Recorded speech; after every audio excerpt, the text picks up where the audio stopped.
أعوذ بالله من الشيطان الرجيم بسم الله الرحمن الرحيم يا أيها الذين آمنوا اتقوا الله حق تقاته ولا تموتن إلا وأنتم مسلمون يا أيها الناس اتقوا ربكم الذي خلقكم من نفس واحدة وخلق منها زوجها وبث منهما رجالا كثيرا ونساء واتقوا الله الذي تساءلون به والأرحام إن الله كان عليكم رقيبا يا أيها الذين آمنوا اتقوا الله وقولوا قولا سديدا يصلح لكم أعمالكم ويغفر لكم ذنوبكم ومن يطع الله ورسوله فقد فاز فوزا عظيما وقال تعالى في مقام آخر وما كان لمؤمن ولا مؤمنة إذا قضى الله ورسوله أمرا أن يكون لهم الخيرة من أمرهم ومن يعص الله ورسوله فقد ضل ضلالا مبينا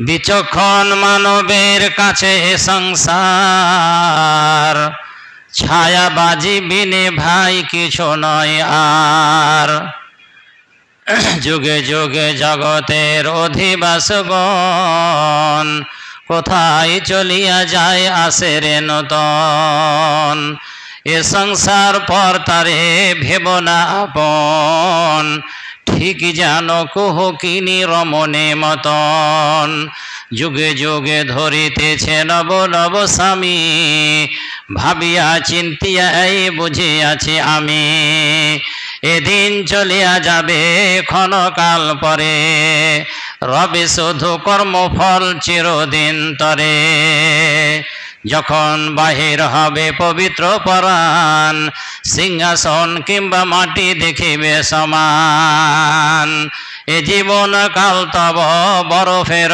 মতো কমিতে কমিতে ক্রমে হয়ে যাবে গত আরামের আসবাব পাঠাও কবরে পাঠাবে না কেহ তব মরণের পরে জ্ঞানীরা জমায়ে রাখে আপনার তরে ছাড়িয়া যা যায় লোকে খায় তাহা পরে করিবার আছে যাহা করো এখন কিছুই হবে না করা আসিলে মরণ উপস্থিত সম্মানিত মুসল্লিন ইকরাম সর্বাগ্রে সেই বিশ্বপতি মহান আল্লাহ সুবহানাহু ওয়া তাআলার চরম প্রশংসা যার অসংখ্য নিয়ামত রাশি আমরা প্রতি মুহূর্তেই ভোগ করি সেই নিয়ামত সমূহের উল্লেখযোগ্য নিয়ামত পৃথিবীর সবচাইতে শ্রেষ্ঠতম জায়গা মসজিদ ঘর আল্লাহর এখানে আমাদের উপস্থিতি ঘটেছে এটা আল্লাহর দয়া রহমত ছাড়া কিছু নাই সেই জন্য আমাদেরকে আল্লাহ এই পবিত্র ঘরে এসে নিজের দায়িত্ব পালন করার তৌফিক দান করেছেন সেই জন্য মহান আল্লাহর দরবারে মনের মণিকোঠা থেকে শুকরিয়া জ্ঞাপন করি বলুন আলহামদুলিল্লাহ পৃথিবীর সর্বশ্রেষ্ঠ মহামানব বিশ্ববরেণ্য সর্বশরেণ্য নেতা শান্তির অগ্রদূত রহমতুল্লিল আলামিন মহানবী মোহাম্মদ রাসূলুল্লাহ সাল্লাল্লাহু আলাইহি সাল্লামের প্রতি অসংখ্য দরুদ সালাম আল্লাহুম্মা সাল্লি বারিক ওয়া সাল্লিম ক্ষুদ্র সময় খুব সংকীর্ণ আমি জানলাম এখানে এসে এটা চিরাচরিত কথা যখন যেটা বিষয় সামনে দাঁড়ায় সামনে আসে সেই বিষয় সংক্রান্ত আল্লাহ রসুলও বক্তৃতা করেছেন পবিত্র মাহে রমজান বিদায়মুখী। আমার এটা আত্মবিশ্বাস আছে যে এখানে শুধু নয়, সর্বত্রই জুমার মসজিদে খতিবরা এই সালাত সিয়াম সংক্রান্ত খুতবা দিয়ে থাকেন। এখন রমজান মাসের শেষ লগ্ন, এই শেষ লগ্নে 10 তারিখের ভিতরে শাবে কাদার একটি আছে। শাবে কাদার সংক্রান্ত আলোচনা হয়েছে। জাকাত খুব গুরুত্বপূর্ণ ইবাদত। সালাতের পরে জাকাতের কথা আল্লাহ পাক সব জায়গায়, যেখানে সালাত বলেছেন সেখানে জাকাত বলেছেন। তাহলে সালাতের যা গুরুত্ব, জাকাতেরও তার চাইতে কম গুরুত্ব নয়। বরঞ্চ যদি লক্ষ্য করা যায় যে সালাত সিয়াম আদার যা কিছু সৎকর্ম আছে, জাকাতের উপরে ডিপেন্ড করে আল্লাহর কাছে তা কবুল হওয়া। কেন? জাকাত যদি কেউ না দেয় তাহলে তার সব মাল হারাম হয়ে গেল। হারাম মাল খেয়ে আল্লাহ কোনো ইবাদত কবুল করবে না। এটা এই সংক্রান্ত হাদিস আছে। রাসূলুল্লাহ সাল্লাল্লাহু আলাইহি ওয়াসাল্লাম একটা মানুষ সম্পর্কে দৃষ্টান্ত বলছেন, একটা মানুষ রাজুলুন ইতিল সাফারা আশআসা আকবারা ইয়ামুদ ইয়াদাইহি ইলা সামাই রব্বে রব্বে ওয়া মাতআমু হারামুন ওয়া মাশরাবু হারামুন ওয়া মালবাসু হারামুন ওয়া গুযিয়া বিল হারামি ফা আন্না ইস্তাজাবু লিযালিক। নবীজি সাল্লাল্লাহু আলাইহি ওয়াসাল্লাম বলছেন, একটা মানুষ সফর করছে, বিদেশে গেছে, অনেক লম্বা সফর করে বেচারা ক্লান্ত পরিশ্রান্ত হয়ে গিয়া আল্লাহর দরবারে হাত উঠে বলছে মলিন অবস্থায়, তার চেহারা মহারা মলিন হয়ে গেছে, চুলগুলি উস্কো খুস্কো হয়ে আছে, মর্মান্তিক অবস্থায় বিমর্ষিত হয়ে কাতর কণ্ঠে আল্লাহর দরবারে দুটি হাত উত্তোলন করে বলছে, আল্লাহ আর সফরের ক্লান্তি বরদাস্ত করতে পারি না, আমার মঞ্জিল মকসদে পৌঁছে দাও। এইভাবেও আল্লাহর কাছে হাত তুলে দোয়া করছে। নবীজি বলছেন লোকটার অবস্থা কি? মাতআমু হারামুন, তার খাদ্যদ্রব্য হারাম ছিল, মাশরাবু হারামুন, পানীয় জল হারাম ছিল, মালবাসু হারামুন, পরিধেয় বস্ত্র হারাম ছিল, গোজাবিল হারামে, হারাম খেয়ে লালিত পালিত হয়েছিল। সব হারাম, খাবার হারাম, পানি হারাম, পোশাক হারাম, যে সমস্ত খাবার খেয়েছে হারাম খেয়ে ও লালিত পালিত হয়েছে। তো লোকটা সফরে আছে। অন্য হাদিসে আছে যে 3 লোকের দোয়া আল্লাহ কবুল করে, ফেরত দেয় না। তার মধ্যে একটা হলো মুসাফির। মুসাফির কবুল হয়। লোকটা মুসাফির লম্বা সফর করছে, সফর করে করে ও ক্লান্ত পরিশ্রান্ত হয়ে আল্লাহর দরবারে সে অবস্থায় কি কোনখান থেকে দোয়া বের হয় আপনারা সবাই জানেন। মানুষ যখন কাতর হয়ে যায় তখন মনের মনিকোটা থেকে দোয়া বের করে, অন্তরের অন্তঃস্থল থেকে দোয়া করে, আল্লাহ আমাকে বাঁচাও। এহেন অবস্থায় লোকটা দোয়া করছে, কিন্তু তার অবস্থা কি ছিল? খাবার দাবার সব হারাম ছিল। রাসূল বলছে আন্না ইস্তাজাবু লিযালিকা, এই লোকটার দোয়া কি করে কবুল করতে পারে? অর্থাৎ হারামখোর, হারামখোরের দোয়া আল্লাহ কবুল করবে না। যারা যাকাত দেবে না, যাদেরকে আল্লাহ ধন দিয়েছেন, সম্পদ দিয়েছেন, যদি তার গচ্ছিত সম্পদ থেকে 1 বছর পার হয়ে যাওয়ার পরে যাকাত না দেয়, তার সম্পূর্ণ মাল তার হারাম হয়ে গেল। ওই মাল খেয়েও ও যত ইবাদত করুক, নামাজ সালাত সিয়াম কিচ্ছু আল্লাহ পাক কবুল করবে না। এই জন্য আমরা মুসলমান কমিউনিটির ভিতরে আমাদের প্রথা আছে আল্লাহর রহমতে, যে অনেক ধনী মানুষ যাকাত দেন, কিন্তু কিভাবে দেন জানি না। কড়া ক্রান্তি হিসাবে ঠিক যাকাত দিতে হবে।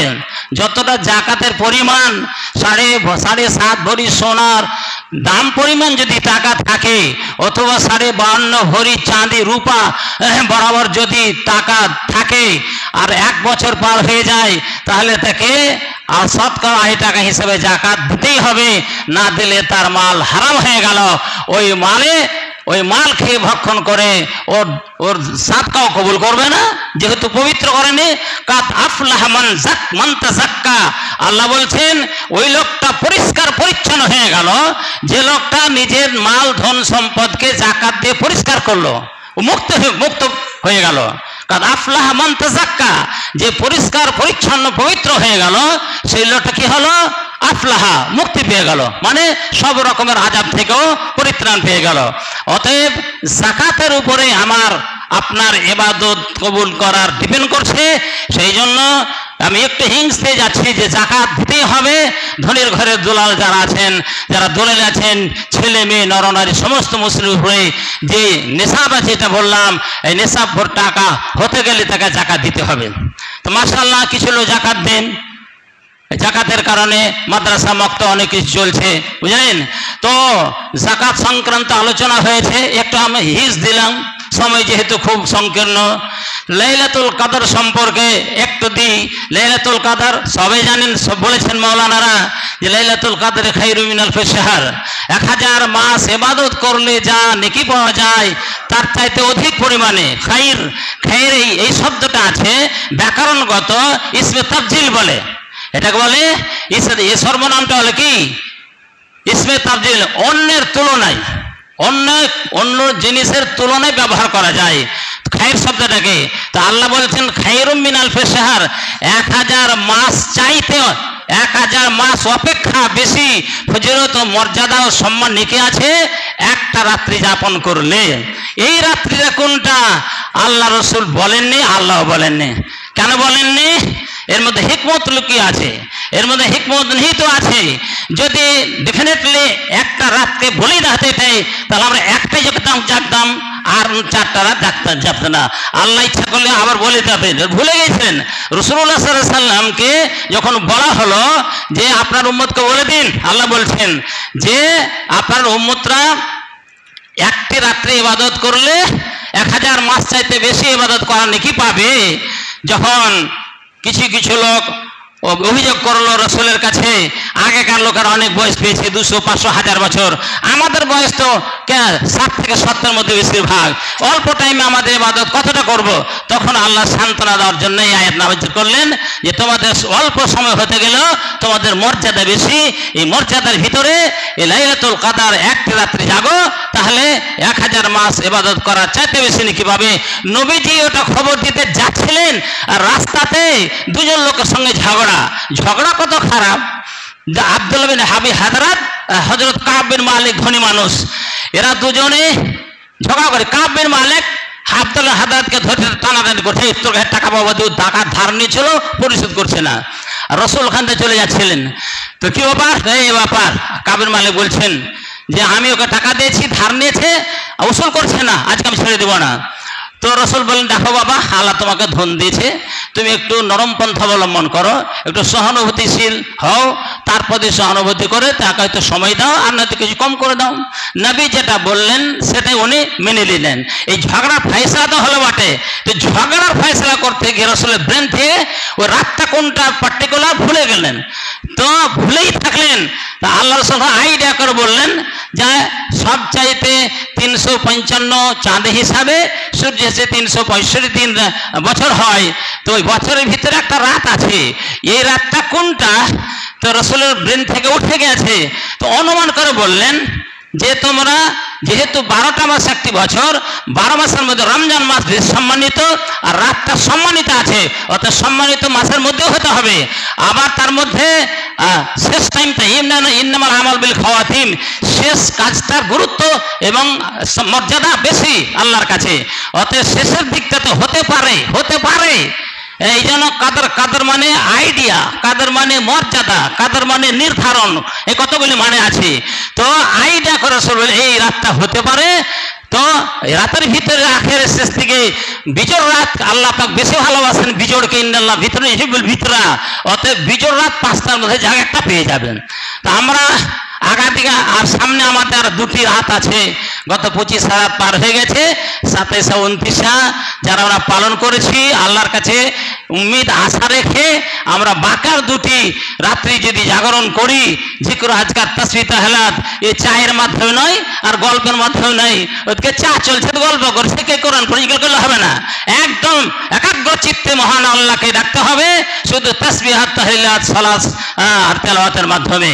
তাই আমাদের এদিকে মাথায় রাখতে হবে আমাদের কথাটা, যে মাস শেষে চলেছে, আর শেষ লগ্নে আমি একটা হাদিস বলছি, সবচাইতে ইম্পর্টেন্ট হাদিস, যে হাদিস আমরা পালন করলে আমরা সাগরের পানিতে, স্বচ্ছ পবিত্র পানিতে গোসল হয়ে সব ময়লা মাটি সব শেষ হয়ে যায়, তদ্রূপ ওই হাদিসের প্রতি আমল করলে ময়লা মাটি শেষ হয়ে যাবে। ফিতরা সম্পর্কে বলা সম্ভব হলো না, আর ফিতরা বলবো আমি ফতোয়া দিতে আসেনি, যার যেখানে সময় চালু আছে আমি একটা বলি এটাই হবে, তাহলে বলো ওটা ঠিক হবে না, আপনারা যেটা চালাইছে চালান, টাকা দিন চাই ফেতরা দিবেন, চাউল দিবেন কি ডাল দিবেন কি মুসুরি দিবেন আপনাদের ব্যাপার, ওটা আমি বলছি না, যেটা চালু আছে চালু রাখেন। আমি শেষ কথাটা বলছি, হাদিসটা আনাস বুখারী মুসলিমের হাদিস, আনাস রাদিয়াল্লাহু তাআলা আনহু বলছেন রাসূলুল্লাহ সাল্লাল্লাহু আলাইহি ওয়াসাল্লাম বলেছেন লাল্লাহু আশাদ্দু ফারহান বিতাওবাতি আবদিহি হিনা ইয়াতুবু ইলাইহি কামা সালাহাদিকুম কানা আলা রাহিলাতিহি। নবীজি বলছেন নিশ্চয় নিশ্চয়, লাম এখানে লাম অব্যয়টা তাকিদের মানে এসেছে। নবীজি বলছেন আল্লাহু আশাদ্দু ফারহান বিতাওবাতি আবদিহি হিনা ইয়াতুবু কামা সালাহাদিকুম। সময় শেষ হয়ে আসে তো দুরকত ভাবে না।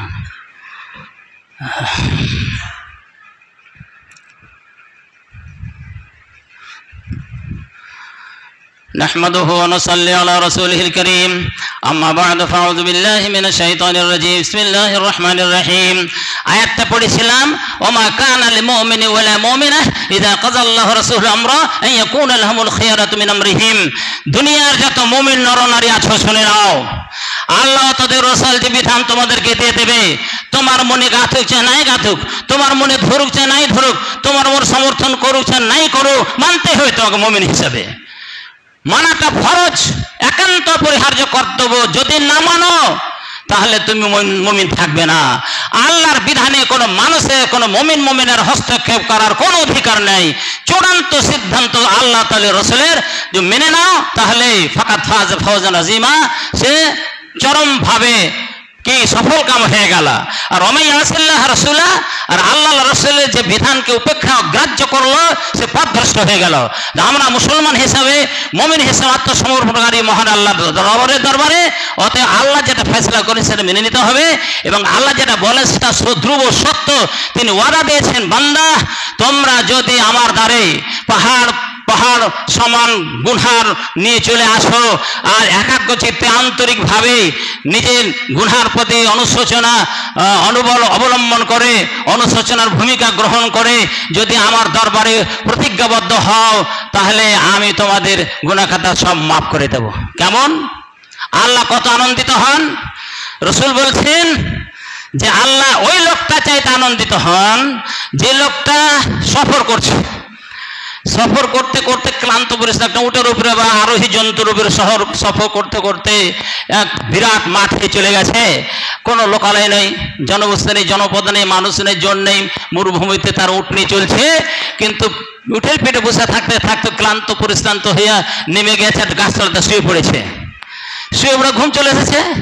ওয়ালাইহা তাআমু শারাবহু, তার সওয়ারের উপরে খানা পিনা সব আছে, খানা পেনালেও চললো, উটটা চলে গেছে, চোখ মেলে দেখছে তো নেই ওর, তো হতাশ হয়ে খুঁজতে লাগলো, খুঁজতে খুঁজতে হাতটা ऐसा ও না উম্মিদ হয়ে গিয়া, নিরাশ হয়ে গেল, উটটা পেল না। ভেবে নিল এখানে মরণ আমার অনিবার্য, কারণ লোক নেই, জন নেই, খাবার নেই, পানি নেই, কিছু নেই, চলতে পারি না, ও ধরে নিলাম মৃত্যু অবধারিত। এই ভেবেও গাছতলা এসে ফিরে এসে শুয়ে গেছে, চোখটা লেগেছে তন্দ্রাবস্থায়, চোখ মেলে দেখছে ফায়দা হ্যাঁ কায়মাতুন ইনদাহু, পালিয়ে যা হারানো উটটা সাওয়ারিটা তার পাশে দাঁড়িয়ে আছে। তখন ফাকামা ওয়াকালা মিন শিদ্দাতি ফারহে, চরম আনন্দিত হয়ে লাগামটা ধরে বলছে আল্লাহুম্মা আনতা আবদি ওয়া আনা রাব্বুকা, আল্লাহ তুমি আমার বান্দা আমি তোমার প্রভু। আখতা মিন শিদ্দাতিল ফারহে, কথাটা অধিক আনন্দিত হওয়ার কারণে মুখ দিয়ে কোন কথা বলছে লোকটা মাফ করতে পারছে না, ভুল করে দিছে, এত আনন্দিত হয়েছে, বলতে চাইছে আল্লাহুম্মা আনতা রব্বি ওয়া আনা আবদুকা, আল্লাহ সত্যি তুমি আমার প্রভু, আমি গুনহার বান্দা বলে আমাকে গণ্য করেছো, আমার হারানোর ফিরে দিয়েছো, কিন্তু এটা বলতে গিয়ে বলছে আল্লাহুম্মা আনতা আবদি ওয়া আনা রাব্বুকা, আল্লাহ তুমি আমার বান্দা আমি তোমার প্রভু। কথাটা ভুল হলো না? এটা ইচ্ছে করে ভুল হলো না, এটা অনিচ্ছে করে ভুল হলো।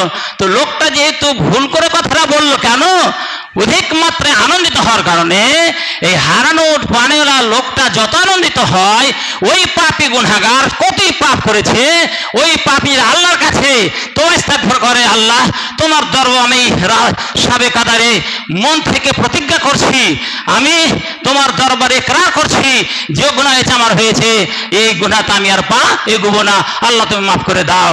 আল্লাহ রাসূল বলছেন আল্লাহ পাক ওই গুনাহগার বান্দার উপরে হারানোর পানেওয়ালা চাইতে আনন্দিত হয়ে ওর সব গুনাহ মাফ করে দেন, যদি শিরকের গুনাহ না থাকে। বলুন সুবহানাল্লাহ। হ্যাঁ, শিরকের গুনাহ আল্লাহ মাফ করে দেবে অবশ্য, এরকম তওবা করা যদি শিরক না করো। শিরকটা খুব খাতারনাক। এই খাতারনাক শব্দটা বোঝাতে গেলে সময়ের দরকার, সময় আর নেই। আমি বিদেশি মানুষ, তবে একদিক দিয়ে খুব বিদেশি নয়। আমি একটা মিনিট কথা বলছি, 2 মিনিট আছে। খুতবা শেষ হয়ে গেল, আর সবাই কাদের বাকিটা পালন করতে হবে আমাদেরকে। আপনাদের খুতবাতে চালু যায়, ফেতরা চালু হয়েছে, ফেতরা দিয়ে দেবেন নামাজ আদায় করার আগে, নামাজে যাওয়ার আগে বুঝলেন, গরিব দুঃখীকে দিয়ে দেবেন। যাই হোক, সলেডাঙ্গা মাদ্রাসা আমি কিছুদিন প্রধান শিক্ষক হিসেবে কাজ করেছিলাম। হাট গাছি, চুমড়ো গাছি, আপনার বিকৌড় দায়গুলো আমি জালসা করেছি বর্তমানের স্বামী, বুঝলেন। এখন বর্তমানে ইসলামপুর পাকুড় এরিয়াতে বাংলার মধ্যে পড়ে ইসলামপুর জামিয়া আনোয়ারুল উলুম, ওখানে আমি কাজ করি প্রধান শিক্ষক হিসেবে। আপনাদের ইমাম শেফার রহমান আমার ছেলে।